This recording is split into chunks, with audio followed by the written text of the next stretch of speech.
Hello everyone, Bhavesh this side from Sadain. आज हमारे साथ कयामत, कशिश और करिश्मा लिए एक आदमी हमारे साथ। मैं उस आदमी को बुलाना चाहता हूँ जिसने बहुत कम वक्त में हिंदुस्तान भर में अपने शेरों से लोगों को लुत्फानंदोज करा। उनका शेर है कि मौत आने तक तलाशेंगे उसे, जिंदगी जिसकी लिए फिरते हैं हम। तो आइए आज पूछते हैं किसकी जिंदगी लिए फिरते हैं। मैं स्वागत करता हूँ आनंद गुप्ता का हमारे पॉडकास्ट में, पॉडकास्ट विद सदायर। आनंद गुप्ता, यस। जैसा कि मैंने दोस्तों को इंट्रो में बताया कि आज हमारे साथ कयामत, करिश्मा और कशिश का शायर है। तो मैं आनंद भाई से पूछना चाहूँगा कि आपने रेखता पढ़ा तो क्या एक्सपीरियंस रहा आपका, कैसा लगा आपको कि जब कैसे उस स्टेज के बाद आपको कैसे दुनिया बदली आप?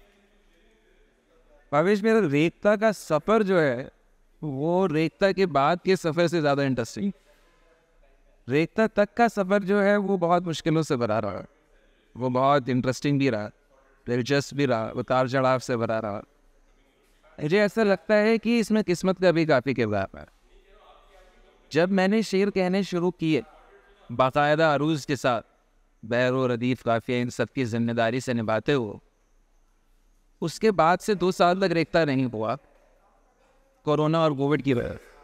हाँ, तो जिस दिन से मैंने शेर कहने शुरू किए मेरी खुशकिस्मती रही कि उसके बाद जो पहला रेखता हुआ मैं उसमें ही शामिल हुआ और मैंने वहाँ शेर पढ़।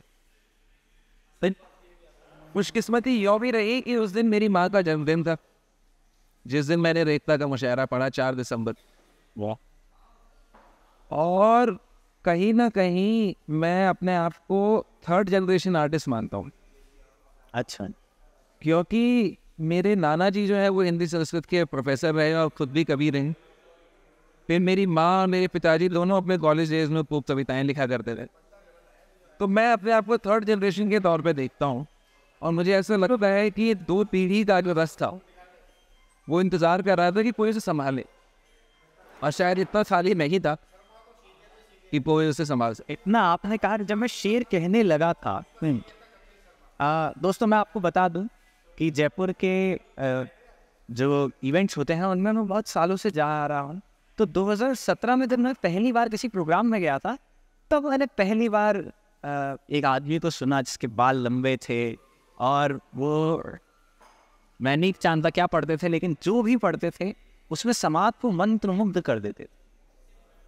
तो इस आदमी ने जब वीडियो आई इनकी, तो लोगों ने बहुत कहा कि क्या है ये, जॉन एलिया को कॉपी करते हैं या ऐसा कुछ है। तो आप ऐसा कह रहे हैं कि आप शेर कहने लगे उसके 2 साल बाद, इसके बारे में कुछ आप रोशनी डालिए। देखिए, दुनिया में जैसे हर आर्ट फॉर्म है उसके कुछ नियम हैं, कुछ कायदे हैं। कुछ लोगों ने उन्हें ब्रेक किया है वक्त वक्त पे। जैसे हम पिकासो को कहते हैं कि वो मॉडर्न आर्ट के जनक हैं, फादर ऑफ मॉडर्न आर्ट उन्हें कहा जाता है। इसी तरीके से मीर का नाम शायरी में आता है कि उन्होंने जो है बहरे हिंदी जिसे कहते हैं या बहरे मीर जिसे कहा जाता है उसे ईजाद किया और वो जो है उर्दू शायरी को दी। तो ऐसे ही वक्त वक्त पे जो है आर्ट को अलग तरीके से प्रस्तुत करने वाले लोग आते रहे हैं, लेकिन उसमें भी एक कुछ ना कुछ नियम हर वक्त पे रहे हैं हर आर्ट फॉर्म में। शायरी को कहा जाता है the ultimate form of literature. अच्छा, वो ultimate form of literature Shayari Urdu poetry क्यों बन जाती है, उसकी वजह ही ये है कि वो अपने अंदर जो बहर, काफ़ी और रदीफ की खूबसूरती का समावेश जो उसमें है, वो उसे लिटरेचर के हर फॉर्म में उच्च श्रेणी पे रख देता है। आपका एक लेखक होना अलग बात है, आपका एक शायर होना आपको बाकी लेखकों से अलग रख देता है, क्योंकि आप वही बात और रचनात्मक और कलात्मक ढंग से पेश कर सकते हैं। अच्छा, आपने जब रचनात्मक चीज़ों की बात करी तो अब आप हाथ लगे हैं तो हम आपको कैसे छोड़ें। आपकी पसंदीदा, अगर आपकी गज़लों में से कुछ कलेक्शंस में से एक गज़ल कुछ आप पहले हमें सुनाएं, लुत्फ़अंदोज़ करें, हम सुनना चाहेंगे और हमारे दर्शक भी सुनना चाहेंगे। ये गज़ल जिसमें मुझे ख़ास शोहरत दी, जिसके एक शेर से मैं दुनिया के तमाम हिस्सों तक पहुंच पाया, उनमें से मैं आपको कुछ शेर सुनाता हूँ कि साथ नाकामी लिए फिरते हैं हम, सात नाकामी लिए फिरते हैं हम, आपको यानी लिए फिर, अरे वाह वाह वाह, सात नाकामी लिए फिरते हैं हम, आपको यानी लिए फिरते हैं हम, अब नजर आने लगी है हर जगह, अब नजर आने लगी है हर जगह, अब न तन्हाई लिए फिरते हैं, अरे वाह, अब ना तन्हाई लिए फिरते हैं, और तू कभी हमको कहीं मिल तो सही, तू कभी हमको कहीं मिल तो सही, तशनगी पानी लिए फिरते हैं हम, वाह, और मौत आने तक तलाशेंगे उसे, जिंदगी जिसकी लिए फिरते हैं, वाह, मौत आने तक तलाशेंगे उसे। तो इस शेर को मेरे पसंदीदा कलाकारों ने न सिर्फ वोट किया, उन्होंने उसे शेयर भी किया। जो मुझे सबसे इसमें अच्छा लगा कि एक पंजाबी लिरिसिस्ट हैं जानी, तो जानी ने जब ये शेर को शेयर किया अपनी वॉल पर, स्टोरी पर, अपनी स्टोरी पर इस पर 3 साल पहले, हाँ, तो वो मेरे लिए एक बहुत ही ये कह लें एक पर्सनल लेवल पे एक बहुत खुश कर देने वाला लम्हा था, क्योंकि मैं दिल्ली कॉलेज में था, एमआईटी नोएडा में मैं पढ़ता था, और जानी के गाने हम लोग सुना करते थे। तो जिस आर्टिस्ट के गाने आप सुनते हुए और गुनगुनाते हुए कॉलेज में जाते हो, और एमआईटी नोएडा का माहौल भी ऐसा था कि जानी के गाने बहुत चलते थे, तो इनका शेयर करना मेरे लिए एक वो पैट ऑन दी बैक जैसा था कि भाई अच्छा काम कर रहे हो, आगे करते रहो, और आपके पसंदीदा कलाकार जो हैं वो भी आपको पसंद करेंगे। मुझे ऐसा लगता है जैसे वो क्रिकेट में होता है ना कि बैट्समैन हाफ सेंचुरी या सेंचुरी लगाने के बाद दर्शकों का अभिवादन तो स्वीकार करता ही है, वो ड्रेसिंग रूम की तरफ भी बल्ला करता है, क्योंकि उसे अपने साथियों से भी वो चाहिए और वो उनका भी अभिवादन स्वीकार करना चाहता है। बहुत अच्छा। इसी तरीके से जब आप लिख रहे होते तो आप चाहते हैं कि जो आपके साथी लेखक हैं, जिन्हें आप अपने से बेहतर मानते हैं, या जो आपसे पहले से काम कर रहे हैं, जब वो आपकी पीठ थपथपाते हैं या आपकी तारीफ करते हैं तो आपका हौसला और बुलंद होता है। तो शायरी में शारद कैफी साहब हुए, भरत एहसास साहब हुए, जब ऐसे बड़े लोग जब मेरे शेर सुन के वो अपनी गर्दन हिला देते हैं या मुस्कुरा देते हैं या कह देते हैं कि भाई क्या शेर कहा है, तो फिर मुझे ज़रूरत महसूस नहीं होती कि मैं देखूं कि भाई रील पे कितने व्यूज़ हैं या वो कितने लाइक है, क्योंकि पैमाना बदल जाता है, पैरामीटर बदल जाता है, पैरामीटर बदल जाता है। तो आपकी नज़र है वायरल शेर होने का जो तकाजा है, वो ऐसा है कि अगर वो वायरल होगा तो ही अच्छा शेर। अगर आज गालिब होते और उनके फेसबुक पे सिर्फ 10 फॉलोवर होते तो क्या गालिब कम गालिब होते? भाई पहली बात तो जितना मैं गालिब को समझाऊँ, अगर गालिब होते तो वो बहुत वायरल होते। क्योंकि जिस आदमी में इतनी कुव्वत हो कि वो राह चलते बादशाह के उस्ताद पे फिक्रा कर सकता हो, तो आज के ज़माने में वो और कहीं नहीं तो ट्विटर यानी एक्स पे तो बहुत पॉपुलर होते हैं। वाह, तो मैं मान सकता हूँ। हाँ, तो गालिब होते तो वो अपनी न सिर्फ बातों से, मतलब न सिर्फ अपनी गज़लों से, बल्कि अपनी बातों के जरिए ही वो इतना पॉपुलर होते हैं। कौन सा शेर था जो फिक्रा कसा था? वो मैंने है शाह के मुसाहिर फिरे इतरा था वगरना शहर में गालिब की आबरू। पर इसने सानी मिसरे में गालिब ने जो अपने आप को, अब यहाँ गालिब बचा गए अपने आप को। बादशाह के वक्त का दौर था भाई, गर्दन कलम हो सकती, गर्दन कलम उसकी सर कलम हो सकता था, तो वहाँ उन्होंने बादशाह की भी इज्जत रखी और अपनी भी आबरू रखी। लेकिन मुझे ऐसा लगता है कि वायरल होना, ये जैसे कि टर्म ही बताता है, जो चीज़ जितनी तेज़ी से चढ़ेगी वो उतनी ही तेज़ी से उतरेगी। ये चीज़ मैं नहीं कह रहा हूँ, ये साइंस कहती है। To every action there is an equal and opposite reaction. तो अगर कोई चीज़ 100 मील प्रति घंटे की रफ्तार से ऊपर गई है, तो वो 100 मील प्रति घंटे रफ्तार से नीचे भी आएगी, और उसमें ग्रेविटी लग जाएगी तो वो और ज़्यादा तेज़ी से नीचे आएगी। तो इस बात का ध्यान रखते हुए slow and steady wins the race वाला एक जो इंग्लिश कहावत है। अच्छा, एक मुझे किस्सा ज़रूर यहाँ पे शेयर करना है कि जब मैंने शायरी की शुरुआत की, शुरुआत से मतलब है जब मैं 30 साल का लगभग होने लगा, मेरी उम्र 34 साल की हो गई है, तो लगभग 4 साल पहले जब मैंने शेर कहने शुरू किए बाकायदा अरूज बहर काफिया रदीफ का ख्याल रखते हो, आप एक डिकेड बड़े हैं मुझसे। तो एक दिक्कत ये सामने आई कि अपने नाम का प्रयोग किस तरह से हो। हाँ, शायरी में अपने नाम के प्रयोग करने को शेर के आखिर में मक्ता कहते हैं। तो मक्ता जिस तरह से गालिब कहा करते थे, जैसे हमने अभी जिक्र किया कि सारी मिस्र में उन्होंने कह दिया वगरना शहर में गालिब की आबरू क्या है, तो ये गजल का मक्ता हुआ। मैं इस बारे में मैं आपको रोकते हुए, एक मक्ते में आपने अपना सानी लिया है, अनंत उस्ताद है उस्ताद के भी, क्या है इस पे बताइए। ये क्या खुद पसंदी है या ये क्या है ये? कभी फनकार कोई ये न भूले, जी सवाल, कभी फनकार कोई ये न भूले, अनंत उस्ताद हैं उस्ताद के। ये गजल से कुछ शेर आप अगर। अच्छा, मुझे इस गजल से तो कुछ शेर नहीं अभी मुझे मेरे जहन में नहीं है, लेकिन मैं इस मक्ते पे खास बात कर सकता हूँ। जी कंटिन्यू। अच्छा, मक्ते की एक खूबसूरती ये होती है कि मान लीजिए ये शेर कोई ऐसा आदमी सुने जिसे नहीं पता है कि मेरा नाम अनंत है और ये शेर मैंने कहा है, उसे ना पता हो कि मक्ता क्या होता है, उसे ना पता हो शेर क्या होता है, वो महज ये 2 मिसरे सुने, कभी फनकार कोई ये ना भूले, अनंत उस्ताद है उस्ताद के। अनंत उस्ताद है, तो यहाँ जो फोकस है, जो एम्फेसिस है, वो इनफाइनाइट उस्ताद है उस्ताद के भी, यानी कि एक व्यक्ति के उस्ताद बनने में उस एक उस्ताद नहीं होता है, उसके भी कई उस्ताद होते हैं, उसके अनंत उस्ताद होते हैं।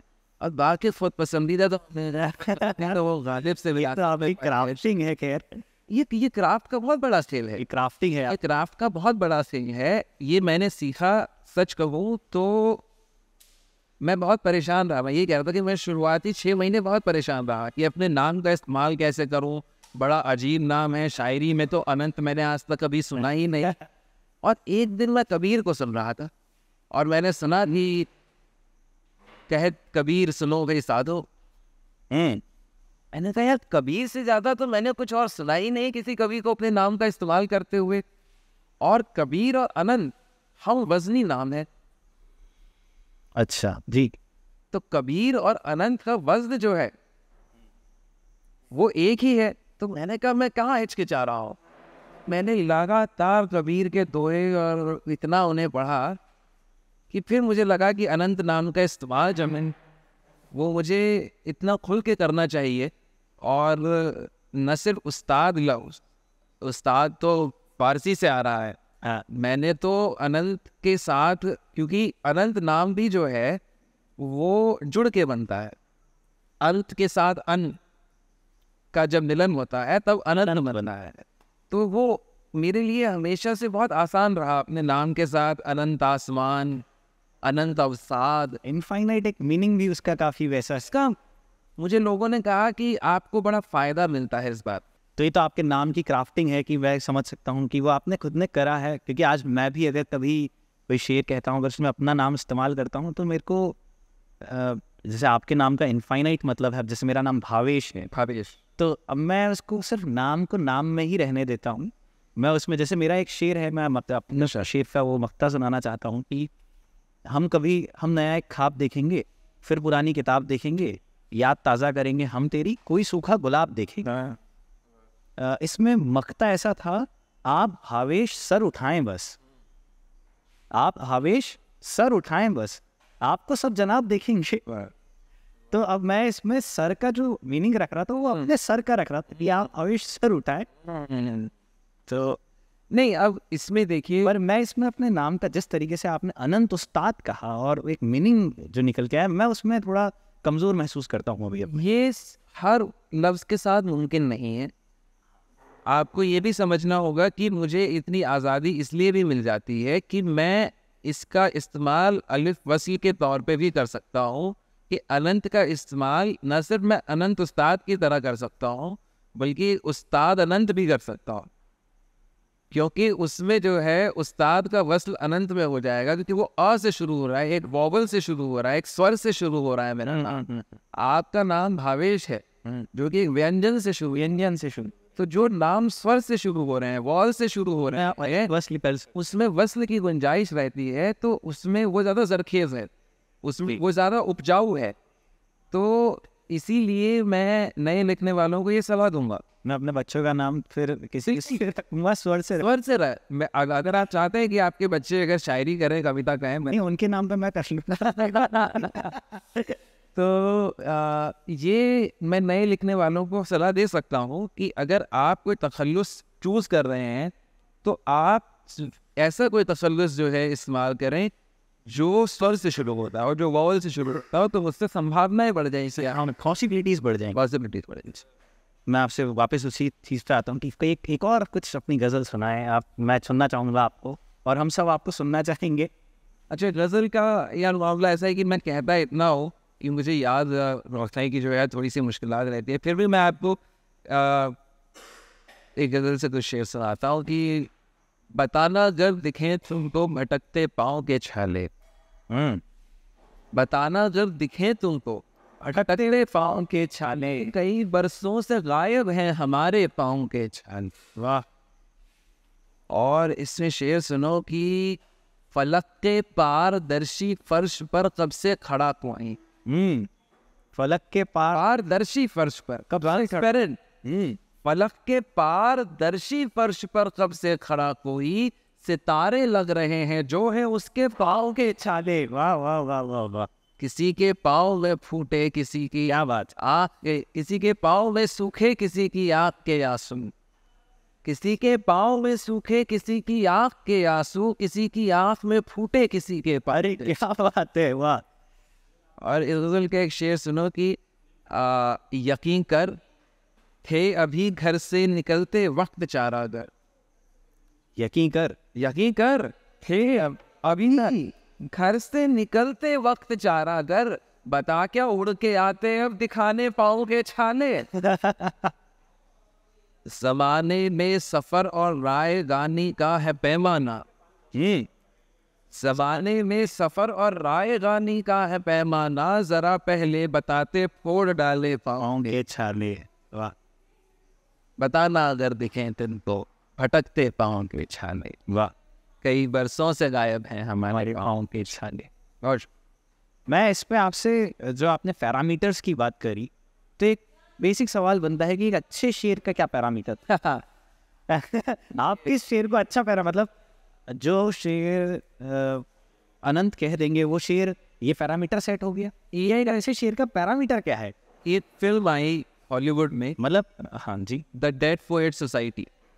हाँ, रॉबी विलियम्स इसमें एक्टर है। हाँ, उस फिल्म में एक बहुत खूबसूरत सीन है जिसमें कि एक पोएट्री के अध्यापक क्लास में आते हैं और वो बताते हैं कि पोएट्री की अच्छी डेफिनेशन क्या है, और वो एक ग्राफ बनाते हैं और ग्राफ के हिसाब से बताने की कोशिश करते हैं और फिर कहते हैं कि ये पन्ना फाड़ दीजिए, क्योंकि जो चीज़ ग्राफ पे दर्शाई जा सकती हो वो पोएट्री नहीं।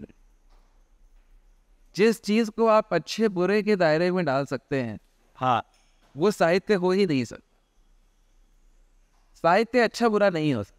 तो जो तनकीद निगार इस बात पे बहस करते हैं कि ये अच्छा है ये बुरा है, इसका वो कैसे करते हैं? फिर उनका क्या वो रहते हैं कि कोई मांसाहारी परिवार में पैदा हुआ, हाँ, कोई शाकाहारी परिवार में, कोई जैन परिवार में पैदा हुआ, किसी का प्याज ना खाना, क्या ये साबित करता है कि उसे खाने की परख नहीं है?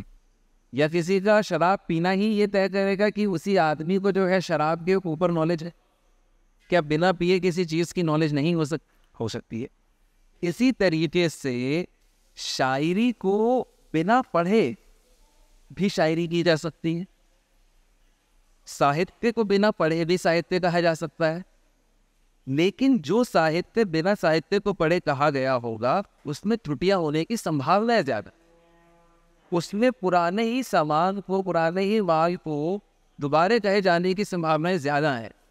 आप जितना ज़्यादा पढ़ते हैं, जितना ज़्यादा दुनिया को देखते हैं, आपको ये समझ आता है क्या नहीं कहना है। आप ज़्यादा पढ़ के ये नहीं सीखते हैं कि क्या कहना है, आप ज़्यादा पढ़ के ये सीखते हैं कि क्या नहीं कहना है। क्या कहा जा चुका है। तो अच्छा साहित्य और बुरा, वो नएपन की बात कर रहे होते हैं, वो बात कर रहे होते हैं कि इसमें कुछ अलग हटके नया बेहतर समाज को प्रदान करने के लिए है। यार दो तरह की चीजें होती हैं, एक होती है कि आप अपने से ऊपर की बात करते हैं, एक होता है आप अपने से नीचे की बात करते हैं। आप अपने बराबर जो आपके लोग हैं उनकी बात आप करते नहीं हैं।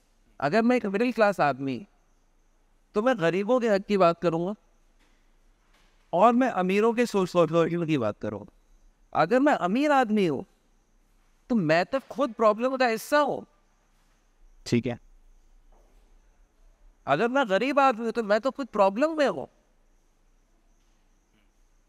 हमेशा बात करने के लिए समाज के उस हिस्से से लोग निकल के आएंगे जो उससे इफेक्ट नहीं हो रहा है। अच्छा, मौलिकता साहित्य में एक बड़ा विषय हमेशा से रहा, लेकिन मौलिकता कैसे सिद्ध करेंगे आप? मौलिकता सिद्ध करने के लिए क्या आप हर आदमी जो है वो लिख के ईमेल किया करे खुद को, वो टाइम स्टैम्प हो जाए उसका, या वो फेसबुक पे पोस्ट करे तो उसका टाइम स्टैम्प हो जाए? और मौलिकता मेरा ख्याल में यही एक बड़ा पैरामीटर है कि गुज़श्ता सालों में जो लिखा जा चुका है उसको पढ़ते हुए उसकी बुनियाद पे आप इससे और कितना आगे लेके जा सकते। अच्छा, ऐसा जैसे कि आपका एक शेर है, तलाशेंगे उसे जिसकी ज़िंदगी जिसकी लिए फिरते हैं। एक बार एक साहब थे, ट्रेन में जा रहे थे, ये बहुत किस्सा है कि जा रहे थे तो उनको किसी ने कहा कि क्या है, तो उन्होंने कहा ये पी लो। तो उन्होंने कहा कि क्या होगा इससे, कि तुम्हें जो याद आ रही है वो कम हो जाएगी आना। तो पूछा कि कितनी पी ले तो कम हो जाएगी? तो उन्होंने कहा ये गारंटी नहीं है, क्या मतलब ज़्यादा भी आने लगे। मैं यहाँ शराब की बात कर रहा हूँ। ठीक है। शायरों का शराब से एक ताल्लुक जोड़ा जाता है, शराब से या नशे से, और आप भी कहीं ना कहीं इससे अफेक्ट होके निकले। बिल्कुल बिल्कुल। तो आप उस पर भी थोड़ी रोशनी डालिए ताकि हमारे जो नए लिखने वाले हैं वो सीख पाए। नशा एक ऐसा पहलू है समाज का जो समाज की शुरुआत से समाज का हिस्सा रहा है, और समाज हमेशा इस पे बात करने से कतराता रहा। शायर जो है वो आदमी या आर्टिस्ट कोई भी जो है वो कब बनता है? वो तब बनता है जब उसका समाज से एक कम्युनिकेशन ब्रेकडाउन हो जाता है। अगर मेरा समाज से कम्युनिकेशन नॉर्मल चल पा रहा है तो मुझे ज़रूरत ही नहीं पड़ेगी एक कला के मीडियम को चुनने की अपने आप को एक्सप्रेस करने के लिए। आदमी कला का मीडियम तभी चुनता है जब कहीं ना कहीं उसके और समाज के बीच में कहीं ना कहीं दूरी आ गई है और दोनों एक दूसरे में टकराव महसूस कर रहे हैं। तब आदमी को महसूस होता है कि मैं अपनी बात आम ढंग से नहीं पहुंचा पा रहा हूँ, शायद कला के मीडियम आर्ट माल करना, आर्ट की जरूरत।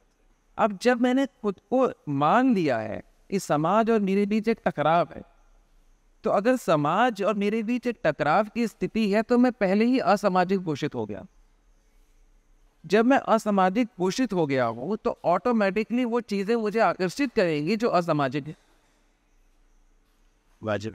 अगर समाज डेमोक्रेसी की बात कर रहा है तो एक आर्टिस्ट जो है वो कम्युनिस्ट या वो और बात करेगा, उसे ऑटोमेटिक कम्युनिज्म जो है वो खींचेगा अपनी तरफ। जी। इसी तरह से अगर समाज कह रहा है कि शराब गलत है तो उसे शराब अपनी ओर खींचेगी। अगर समाज नशे को बुरा कह रहा है तो उसे नशा अपनी तरफ खींचेगा। अगर समाज जुए को अपनी तरफ बुरा कह रहा है तो गालिब का तो मशहूर किस्सा है, गालिब जो है खुद जुए के केस में पकड़े गए। हाँ, तो ये इसका मतलब ये नहीं कि गालिब जुआरी थे। गालिब एक शायर थे, वो एंटी सोशल शायर कभी भी सोसाइटी का हिस्सा कैसे हो सकता है? वो तो सोसाइटी को बेनकाब कर रहा है, वो तो सोसाइटी का पर्दा फाड़ कह रहा है। एक मॉडर्न वर्ल्ड में रह रहे हैं जहाँ पर लोग हिंदी में बात करते हैं, फिर बियर पीते हैं और फिर इंग्लिश में उनकी टोन कन्वर्ट हो जाती है। एक अपर क्लास में आने का उनका वो रहता है, इसको आप कैसे भी माने। बिल्कुल। तो मेरे हिसाब से जो शायर की कैफियत होती है, आपकी कैफियत एक शायराना है, तो वो स्टेबल ही रहती। और स्टेबल तो कुछ भी नहीं रहता है अवेश। ये तो दुनिया का नियम है कि change is the only constant. Change is the only constant. Change is the, इसमें भी हाँ, तो इसमें भी जो है बदलाव लगातार। आज मैं सुबह ये एक वीडियो देख रहा था तुम्हारे पास आने से पहले कि ये अभी हमने देखा है इस साल खूब बारिश हुई, ताबड़तोड़ बारिश हुई। ठीक है, कई लोग हैरान हुए होंगे कि क्यों बारिश हुई इतनी। हाँ, लेकिन ये चीज़ तो साइंटिस्ट पिछले 15 साल से जान रहे हैं कि 2023 के आखिर में जो है गर्मी ज़्यादा पड़ेगी, 2024 के शुरुआत से लेके 2025 के आखिर तक खूब बारिश होगी। अब जिन्हें पता है उन्हें हैरानी नहीं हो रही है, जिन्हें नहीं पता है उन्हें वो हैरान है। तो यानी कि हैरान आपको क्या कर रहा है, वो सिर्फ वो नॉलेज बेस्ड है। आप ज़्यादा पढ़ लेंगे तो आप हैरान कम। वाह, आप जितना ज़्यादा पढ़ेंगे सीखने को मिलेगा आपको, आप इतना कम हैरान। आज की तारीख में मुझे चीज़ें परेशान तो करती है, हैरान नहीं करती। परेशान करती हैं लेकिन हैरान नहीं करती। वो कौन सी चीज़ें जो आपको परेशान करती? समाज में बहुत सी चीज़ें हैं, मतलब वो अगर हम थोड़ी संजीदा बात भी करें, कोई बहुत पुरानी बात नहीं हुई है, अभी जो किस्सा घटा कलकत्ता में, चीज़ मुझे परेशान करती है, लेकिन क्या मैं उसके लिए जिम्मेदार हूँ? नहीं। क्या मैं उस पर हैरान होता हूँ? नहीं। ये कोई ऐसा पहला किस्सा नहीं था। मैंने उसके बाद इस बात को भी जाहिर किया कि ना ये इतिहास में पहला था, ये आगे भी होता रहेगा, क्योंकि जितना मैंने पढ़ा है उसके आधार पे मैंने यही जाना है और यही समझा है कि जब तक इंसान रहेंगे तब तक इंसानी कुरीतियाँ रहेंगी, वो चाहे किसी भी प्रकार से रहे। जब तक इंसान है तब तक शोषण होता ही रहेगा। वो जेंडर स्पेसिफिक नहीं है और तरीके चेंज होते रहेंगे। जब जहाँ पे भी और जब भी औरतें सत्ता में रहेंगी तो क्या वहाँ अत्याचार नहीं हुए? क्या जब विक्टोरिया क्वीन थी और उनके अधीन जो देश थे ब्रिटिश साम्राज्य में, तो क्या वहाँ पे अत्याचार नहीं होता था? नहीं, वाजिब बात होता था। तो ये तो नहीं है कि अगर औरतों के हाथ में सत्ता आ जाएगी तो बहुत ही नर्म हो जाएगी सत्ता। नहीं, क्या अभी हमने बांग्लादेश में नहीं देखा कि शेख हसीना सरकार ने किस तरीके से जो है कैसे, हाँ जी, अपना वही छोड़ना पड़ा। क्या तो अपने ही देश में देखे कि इंदिरा गांधी ने भी एक समय पे सत्ता का कितना दुरुपयोग किया। ये जो उनका हैशर हुआ है वो किसी के साथ नहीं होना चाहिए।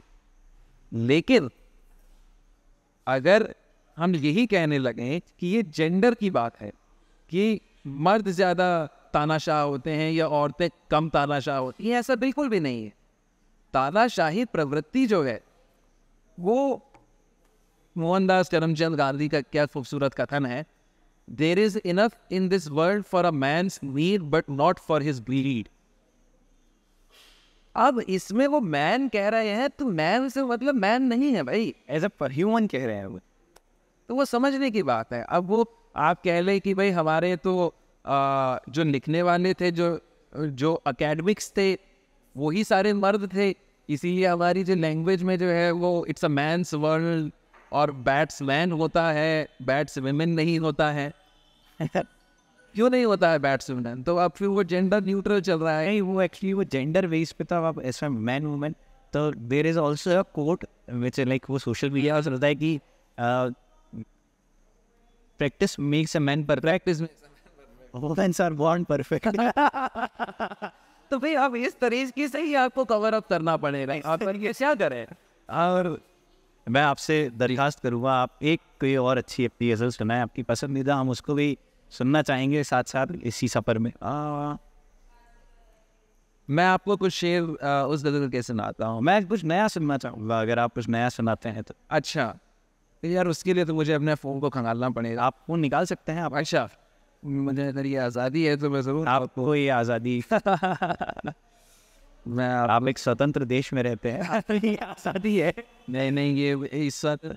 अच्छा ये देखिए, ये मीर का जिक्र हुआ था जी, तो मीर के मिसरे पे ही ये गज़ल की शुरुआत हुई। अच्छा, मीर का मिसरा था कि इतना भी तो मैं बेशऊर नहीं, इतना भी तो मैं बेशऊर नहीं। ये मीर का मिसरा है। तो इस पर हमने जो है तरह गज़ल कहते हुए ये कहा कि बात सुनते मेरी हुजूर नहीं, बात सुनते मेरी हुजूर नहीं। इतना भी तो मैं बेशऊर नहीं। अरे वाह वाह वाह।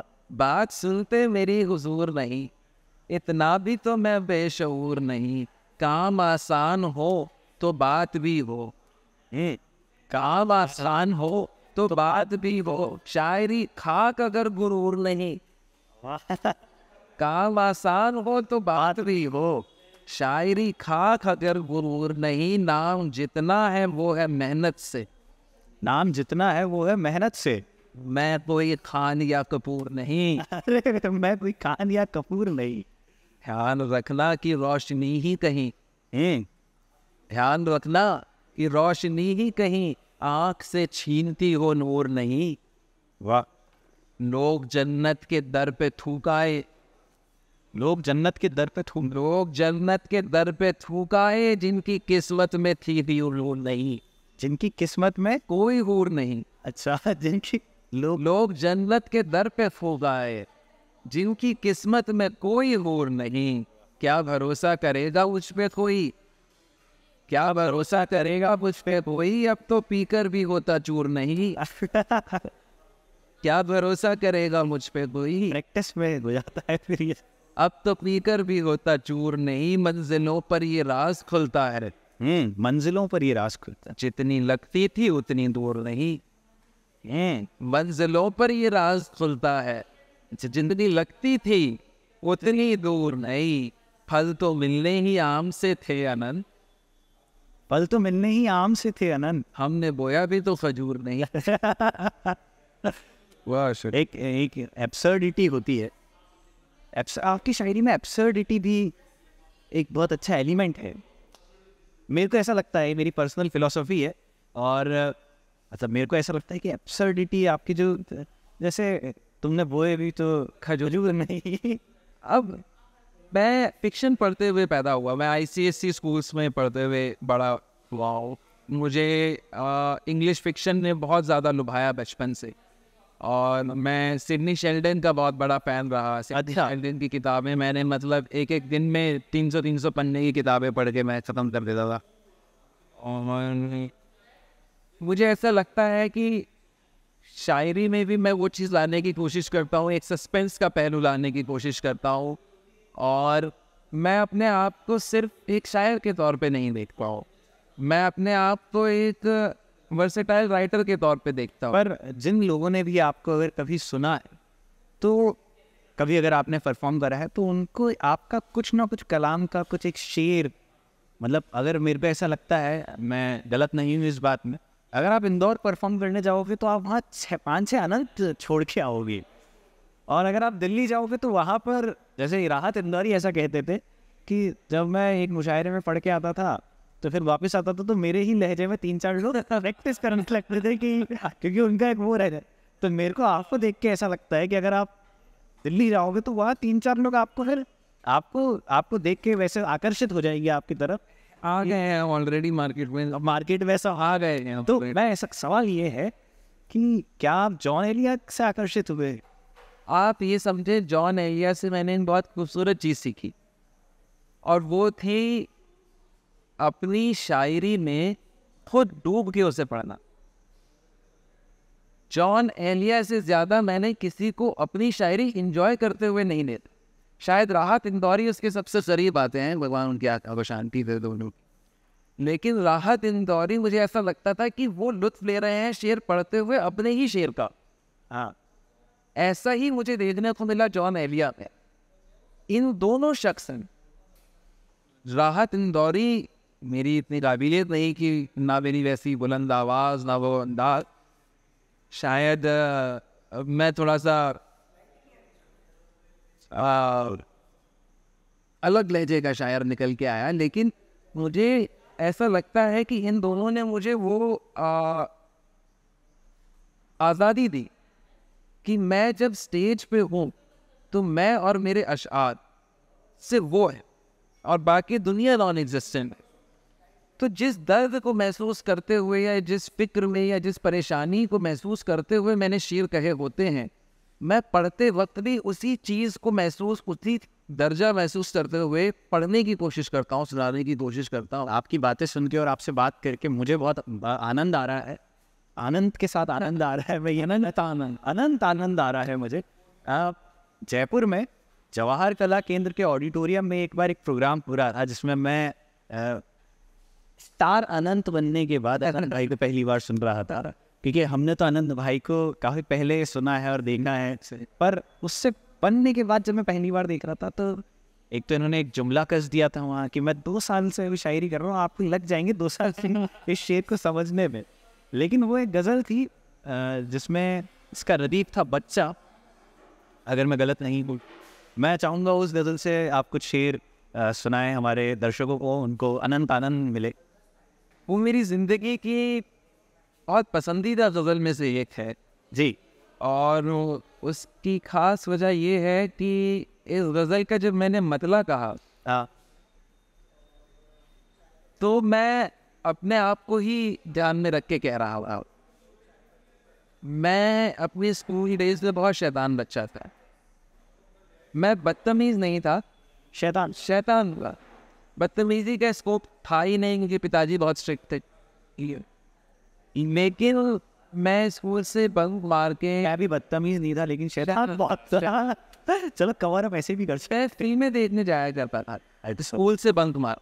ठीक है, मैंने ऐसी ऐसी फिल्में देखी हैं, खूबसूरत फिल्में, पेज 3, अच्छा, किस्ला, ये सब मैंने जो है मॉर्निंग शोज़ में, देवदास, और ये सब मैं पटना में अशोका थिएटर में अर्ली मॉर्निंग सुबह 9:30 बजे के शोज़ और 8वीं 9वीं क्लास बंक करके तब मैंने देखे हैं ये सब। तो जब मैंने इसका मतलब कहा, स्कूल से बंक मारता बच्चा, स्कूल से बंक मारता बच्चा, वाह, कितने बचपन बचा रहा बच्चा, वाह, स्कूल से बंक मारता बच्चा, कितने बचपन बचा रहा बच्चा। स्कूल से बंक मारता बच्चा, कितने बचपन बचा रहा बच्चा, खूब कोहरे का इस्तेमाल करे, खूब कोहरे का इस्तेमाल करे, मीठी सिगरेट फूंकता बच्चा। खूब कोहरे का इस्तेमाल करे, मीठी सिगरेट फूंकता बच्चा। शेर की खाल पायदान जो थी, शेर की खाल पायदान जो थी, चाटता क्यों न शेर का बच्चा। रेप विक्टिम विडंबना में थी, रेप विक्टिम विडंबना में थी, खैर छोड़ो गिरा दिया बच्चा। रेप विक्टिम विडंबना में थी, खैर छोड़ो गिरा दिया बच्चा। माँ के जैसे ही मौत बोलेगी, माँ के जैसे ही मौत बोलेगी, खेल कर आ गया मेरा बच्चा। माँ के जैसे ही मौत बोलेगी, खेल कर आ गया मेरा बच्चा। आलसी है न है अनंत याश, आलसी है न है अनंत याश, गोद से गोद घूमता बच्चा। आलसी है न है अनंत याश, गोद से गोद घूमता। स्वर और व्यंजन वाली बात जैसी है वो खड़काओं ने तो वो ध्यान आ जाती है। ये मैंने अफसोस, बहुत अच्छा लगा दोस्तों, अनंत भाई के साथ बात करके बहुत अच्छा लगा और मैं उम्मीद करता हूँ अनंत भाई को भी अच्छा लगा, बहुत अच्छा लगा। थोड़ा सा इनको इंतज़ार करवाया, इसलिए मैं वो करता हूँ। और इसी तरीके से आप इनकी बातें हमसे सुन सकते हैं और इनसे अब हम रूबरू होते हैं। हमसे और भी अगर आप बात शेयर करना चाहें हमारे दर्शकों से तो आप कर सकते। सबसे पहले तो मैं ये कहूँगा कि वे भावेश की उस कोशिश को आप बहुत सराहें और सदाएँ का बहुत शुक्रिया और पूरी टीम का कि इन्होंने इतने अच्छे सेशन के लिए मुझे इनवाइट किया और बहुत अच्छी बातें हुई। मुझे भी अपने सफ़र की तरफ एक बार नज़र फेरने का मौका मिला फिर से। और मैं बस इतना ही कहूँगा, उम्मीद करूँगा कि सदाएँ का सफ़र इसी तरह से चलता रहे, आप और अच्छे आर्टिस्ट को अपने साथ अपने शो का हिस्सा बनाएं। और मैं बस सदाएँ का ये रहता है कि हमारा पैशनेट है, मैं लाइक आप लोगों से बात करना मेरा पर्सनल, मेरे को बहुत अच्छा लगता है और बहुत कुछ सीखने को मिलता है। जैसा कि अब हमारी एज में इतना डिफरेंस है कि आपका जो अनुभव रहा है उससे बहुत कुछ दिखता है। साथ साथ हमारे साथ टीम है, तो हम इसको आप दोस्तों को भी सुनाने का वो रखते हैं कि आप भी कैसे सुने। बस इसके बीच में हम एक काम कर रहे हैं, बाकी और कुछ नहीं। आप लोगों से बात करके ये सफर यूं ही जाए। बहुत बहुत शुक्रिया, बहुत बहुत शुक्रिया।